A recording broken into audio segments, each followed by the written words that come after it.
Welcome to Reali, the show for teens, by teens, about teens. I'm JK, and I'm not kidding, and I'm your host. Times have changed since the 1960s, especially for teenagers growing up. And although I would never consider my grandma to be old, she happens to have a lot of knowledge about what being a teenager in the 1960s is like. Joining me today is my grandma, Christine Ruggieri, to guest on my show about what being a teenager was like back in her time. So, Grandma, thanks for joining me. Oh, thank you for having me. Now, Grandma, you grew up in the 1950s and the 60s. That's when you were a teenager. Mm-hmm. What are some things that stood out to you before we even start the slideshow? What's some things that stood out to me about growing up? About being a teenager. Okay. Quite honestly, in that period of time, seems to me that we were very protected. We were, I lived in Manhattan. You could go on the subway any place, even when you were 11 years old. You know, we didn't have the worries about things that people have nowadays, although I'm sure there were just as many deviants as there are now. But we were very protected about morality, about what we wore. We dressed up for everything. In much contrast to what kids do nowadays. You know, not even only to go on a date. You know, you dressed up to go to church, you dressed up to go to school, you just dressed up all the time. We used to have dances, we'd dress up. That's a big difference. The change in so many social mores is a lot different from when I was growing up. Yeah, well, we don't really have that many social mores anymore. This is true. Well, our first topic for today is going to be how discrimination has changed since the 1960s. Now, growing up in the 1960s, you had, the civil rights movement and everything. But you were a teenager in the late 1950s, too. Mm-hmm. So tell me about that. Even before I was a teenager, we had relatives who lived in Georgia. And my mother's sister lived in Georgia. Now, in 1953, 54, 55, we would go down to visit. And how we would go would be that we took a Greyhound bus, all the way to Georgia. And I do have memories of doing that. I remember stopping at these bus stations, past Washington, D.C., where they still had Jim Crow, and restrooms said white and colored. And I was 5 years old, and I really wanted to use the water fountain that said colored, because I thought I was going to have colored water. Remember, I'm a New Yorker, know. This was totally foreign to me. So, that's one of the huge reasons why we needed to have those civil rights laws passed. I recall being on the bus one time, and a woman got on the bus in Washington, D.C., and Washington, D.C. was just below the Mason-Dixon line. Believe it or not, Washington, D.C. had Jim Crow. And the black people were supposed to sit in the back of the bus. And this young woman stood from Washington, D.C. in the middle of the night to Richmond, Virginia, because she wouldn't sit where there were seats in the back of the bus. And I think of that woman like, what was the name of, I can't remember Rosa now. Parks? Rosa Parks. She was just as heroic as Rosa Parks. I think of that and I say to myself, wow, that took a lot of guts to do that. Yeah. And that's very great that people were standing up for their rights even back then. Absolutely. I'm talking about even early 50s. Yeah. Now, being a teenager growing up and seeing this segregation firsthand, how do you think that influenced you as you grew up into your 20s and 30s and even till how you are now? Well, again, remembering that I came from New York City, I just couldn't understand what the big deal was. I mean, really and truly, I just couldn't. Our schools were integrated.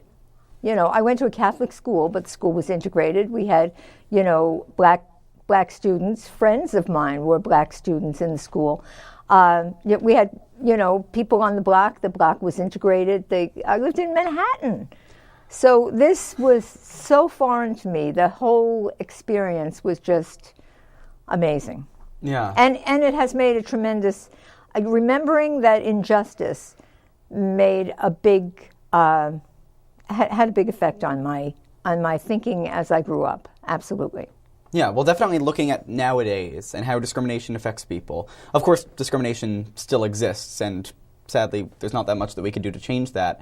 But looking at the difference between the 1950s and 60s, where people were literally standing up on buses that you were riding on, till nowadays where people are able to go to integrated schools everywhere in the country, that's a big difference in a teenager's influential life. Like, what influences them? It's a tremendous difference. And thinking back, when we went down to Georgia, my cousin, of course, went to a segregated school, which just didn't make any sense to me. Never made any sense to me. Well, luckily, we've made some good advances since then. We're not perfect, but we do try. Not much more to say than that. Our next topic for today will be gender roles. Now, gender roles have changed tremendously since the 1960s, but you're a woman, you grew up in the 50s and 60s. What was it like? Well, I grew up in the 50s and 60s with the understanding that I was going to get married and stay home with my children. That was what we did. We got married at a fairly young age. I was 20 years old, 21 when my son was born, and I stayed home and took care of the kids. Unfortunately, when you get married at 20 years old, by the time you're 25, maybe it's not such a good idea. So as the years went by, more and more women went into the workforce, either because of divorce or because as inflation and changes of the way we lived changed, you needed more than one paycheck to get by as well. So that was big on as far as the gender roles are concerned. The other thing was, if you didn't get married and stay home with your kids, you either became a nurse or a teacher, or you worked for the telephone company, which is what I did. But there were jobs specifically for women. I went to work for the telephone company. Only women were working where I worked. The customer service representatives who answered the phone were all female. There were no men there. The men were either maintenance guys or they were managers. And that's the big difference from today, because I worked for the post office and I was a manager. So it's, times change, gender roles change. Nowadays, there are men who choose to stay home with their children because their wives can make more money working. Yeah. And that's not looked upon with so much question as it would have been in the 50s and 60s. Well, luckily you happen to be one of the most ambitious women I know, so you probably weren't as affected by some of these things as other women, but growing up in high school, knowing that there were all these stereotypes against women, just being a nurse, a teacher, or a worker in the telephone company, how did that affect you, knowing that people were expecting so little of you? You know what? It's very funny when you're growing up that way, you don't think about it. But as time goes by and you become an adult, then you realize how stifling that was. When I went to work for the post office, even and that was in the 70s, one of my first jobs was as a clerk at the window. They had no women at the public offices in the 70s, and they only had one restroom. So if Chris had to go to the bathroom, the manager had to go upstairs, get all the men out of the bathroom so I could go. Now, that was in the 70s, and that, of course, has changed dramatically. Every post office you go to, there are women. There are women carriers, there are women managers, there are women every place. But that wasn't the case even in 1971. Yeah, that almost sounds like they were segregating the workforce at that point. I don't know if it was that women didn't get those jobs. There were women working there, but they were the clerks who sorted the mail by hand at night. They weren't carriers, they weren't working in the public offices, and they certainly weren't managers.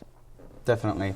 Now, when I look at my female teenage friends nowadays, some of them are applying to the Ivy League colleges, knowing that they have all of these ideas for what they could do when they grow up. But there's still a lot of advances that we need to make gender equality viable across the whole country. What are some of these things that you think affect people? One of the big things that is still not equal is the matter that women in the same job very often will make 72 cents for every dollar a man makes. And not everybody was always aware of that, because you never really knew how much somebody else in your job. I was in civil service, and civil service is a different story. Everybody gets paid the same amount. But in private industry, it's still a big problem. And interestingly, in government, where they're not on a pay scale, it's a big problem. And when you look at women and men working in big jobs in the government, for the president, for Hillary Clinton, for any number of people, the women are not making as much as the men for the same job. Now, so that's something that really has to be corrected. Now, what do you think people could do to advance that, to change that? I think they've been trying really hard, and the fact that they're making it more and more public so that, people will be more aware of it. I don't know what else they could do. But you agree, you got to get conscience working to say, oh, wait a second, I'm only paying this person 72 cents for every dollar the guy gets. Yeah. But you do agree that gender roles have advanced at least somewhat. I know my dad, does the laundry at home. He does the dishes while mom's out working, going to meetings. Absolutely, and your father is definitely one of the most advanced males. I was just reading something the other day and I was telling my neighbor this. One of my neighbors, a man, was on his way to the laundry, and I said to him, I just read one of the things that makes a woman most excited is to see her husband doing the laundry. I mean, that's got to be true in some aspects. One of the things that makes me most excited is seeing Dad do the laundry, too. Well, I remember when you were born, your grandfather was staying at the house at where we lived, because we lived in Pennsylvania then, and he had never done the laundry. And he was calling me up and asking me exactly how to do the laundry because I was staying, with your mother, waiting for you to come along. You were a little late. So 3 weeks. So I was there waiting, and he had never done the laundry before. So must have made you happy to get those phone calls. I was thrilled. Yes. All right, next up we will be talking about social media. Now, this is one of the things that wasn't necessarily very big in the 50s and 60s, but is almost now.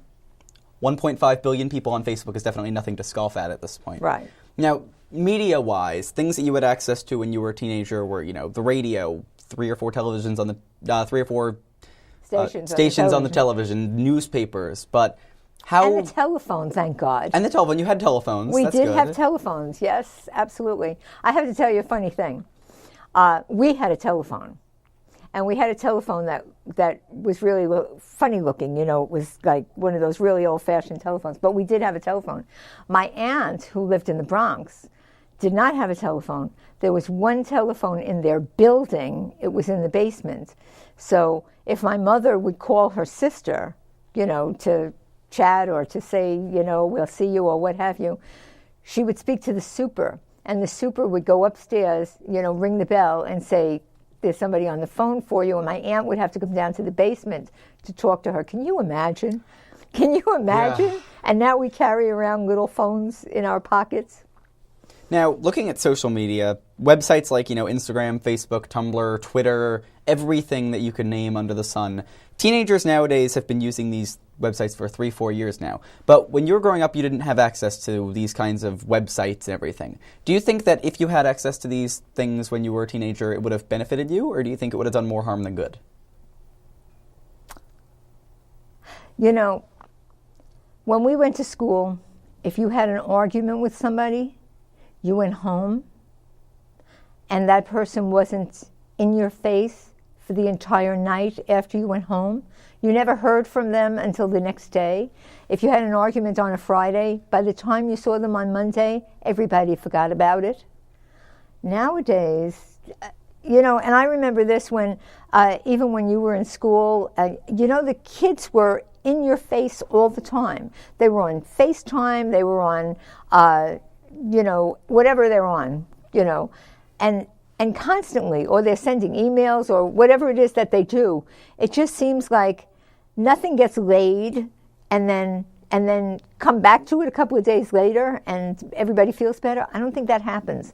I think bad feelings just get worse and worse and worse because people keep, Yeah.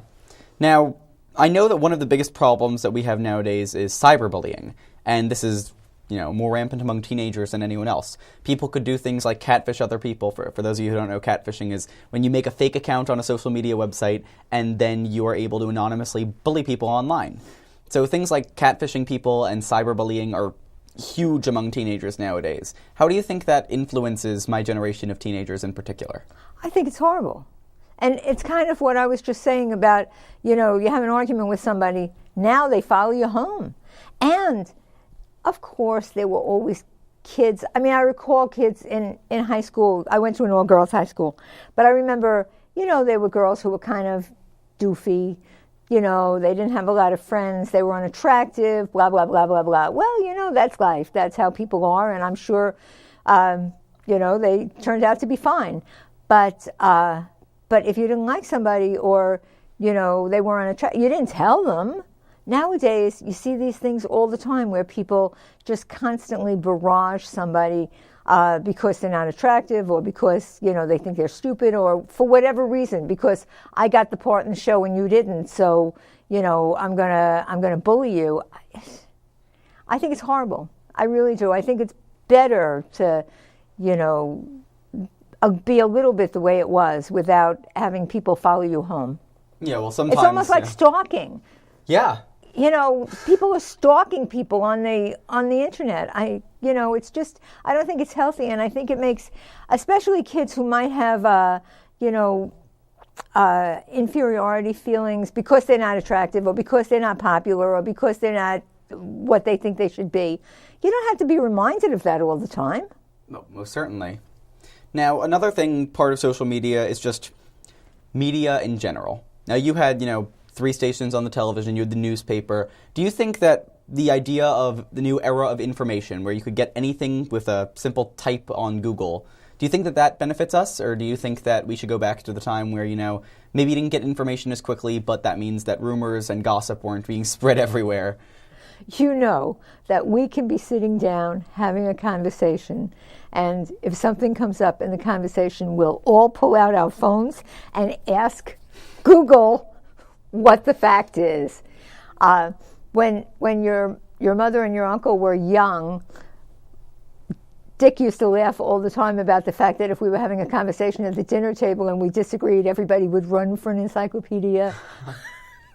So this is life. And I actually think that, quite honestly, I don't have a problem with people looking for information fast. I do it all the time myself. I think it's great. Okay. But the bad information that gets spread, especially on social media, Facebook, all I could see nowadays with the new elections coming up and everything, is every one of my Facebook friends feels the need to take a stand and put it on Facebook, while maybe some things like that should be kept private, Well, yeah. It's very funny with Facebook, and of course one of the big things that Facebook has is a lot of older people are on Facebook nowadays. I mean, I have many, many friends on Facebook. And I just drift by anything that I don't agree with. I just, what do they call that? Scrolling, yeah. You just scroll past. I scroll past a lot of stuff. I scroll past things that, even if I do agree with it, but I've had it up to here by this time, I don't need to read it anymore. I don't need to hear it anymore. Tell me about your grandchildren. I don't want to read this.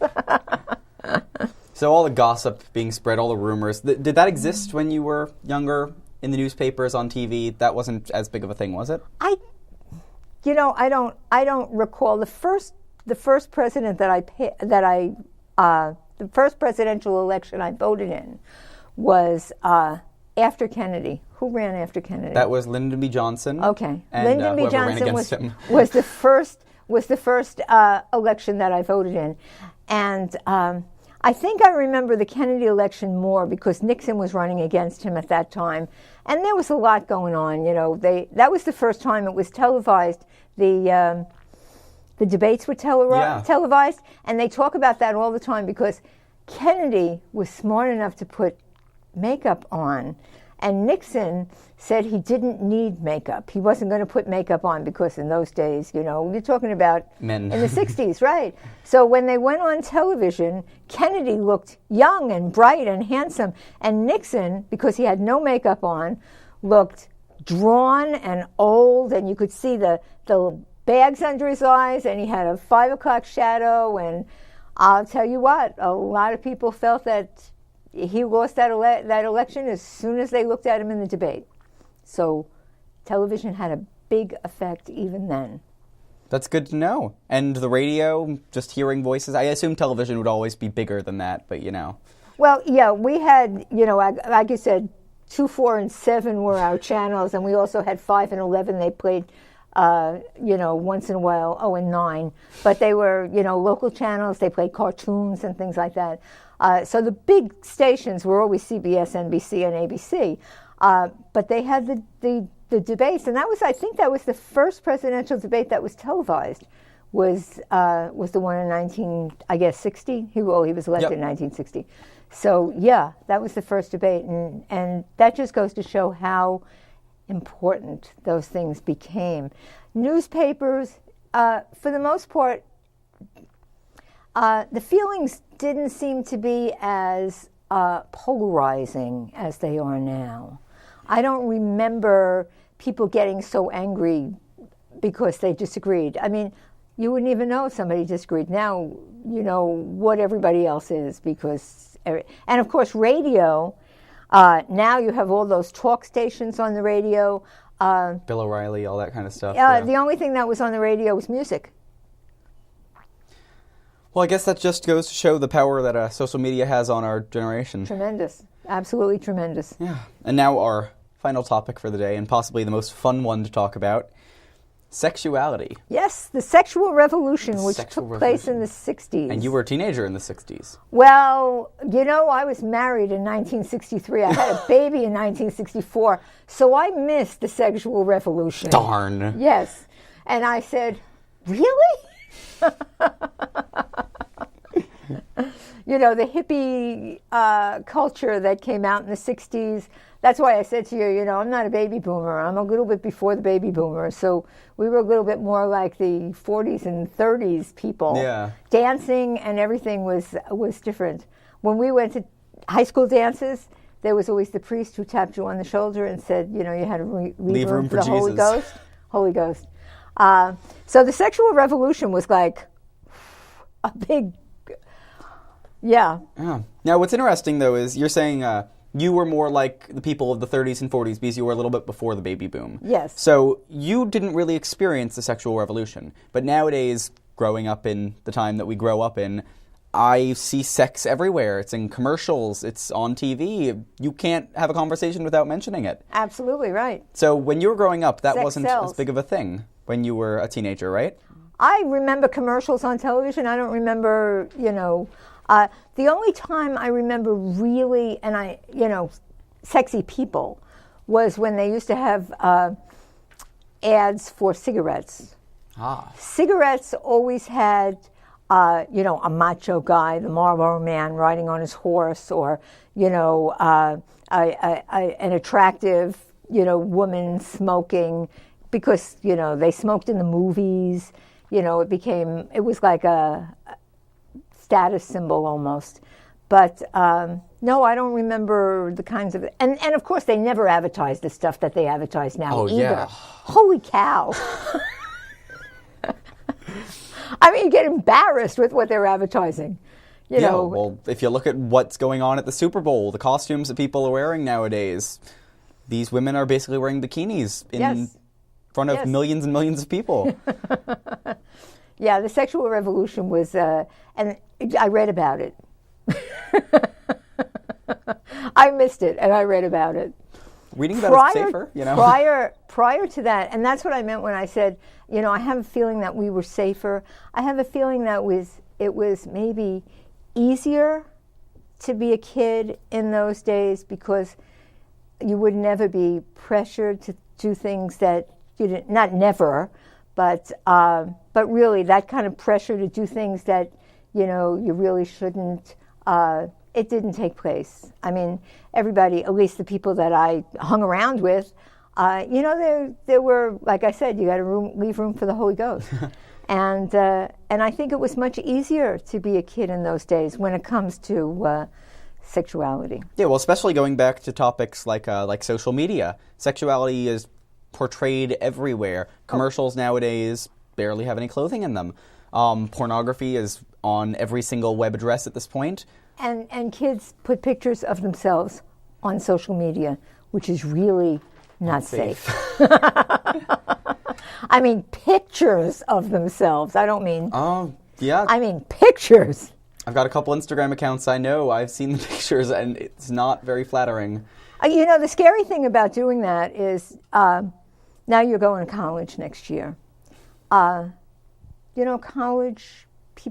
people, the people who decide who's going to get into your college, people who decide who's going to get a job, they're looking at people on social media. They're looking to see what it is they're doing. And, if you have really stupid stuff of yourself on social media, like yourself drunk and naked, I don't think people are going to hire you for a good job. Yeah, and you don't want to be seeing your boss on one of these social media websites with the exact same photos. No, you certainly don't. But that's a big problem, and especially, like I said, sexting, I think is what they call it. Yeah. It's, it's really not safe, I don't get it. Yeah. Now, we've got about 2 minutes left. Do you want to kind of summarize what the differences are between being a teenager now and being a teenager back when you were? Well, as I said, my feeling really is that it was easier. When there are rules, it's easier. I always laugh about the fact that, Catholic schoolgirl, I sit like this with my hands folded because that's what we did. But when there are rules, nobody goes against the rules, or, if they do, you look askance at them. So I think it was easier. Everybody knew what was expected of them. There's so much, especially with sexual freedom, there's so much, it's more difficult to play by the rules if there's no rules.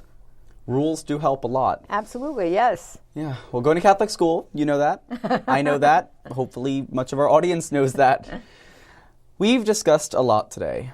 We've discussed how discrimination affected people back in the 60s, and how, although we've made great strides towards fixing it, it still affects people nowadays.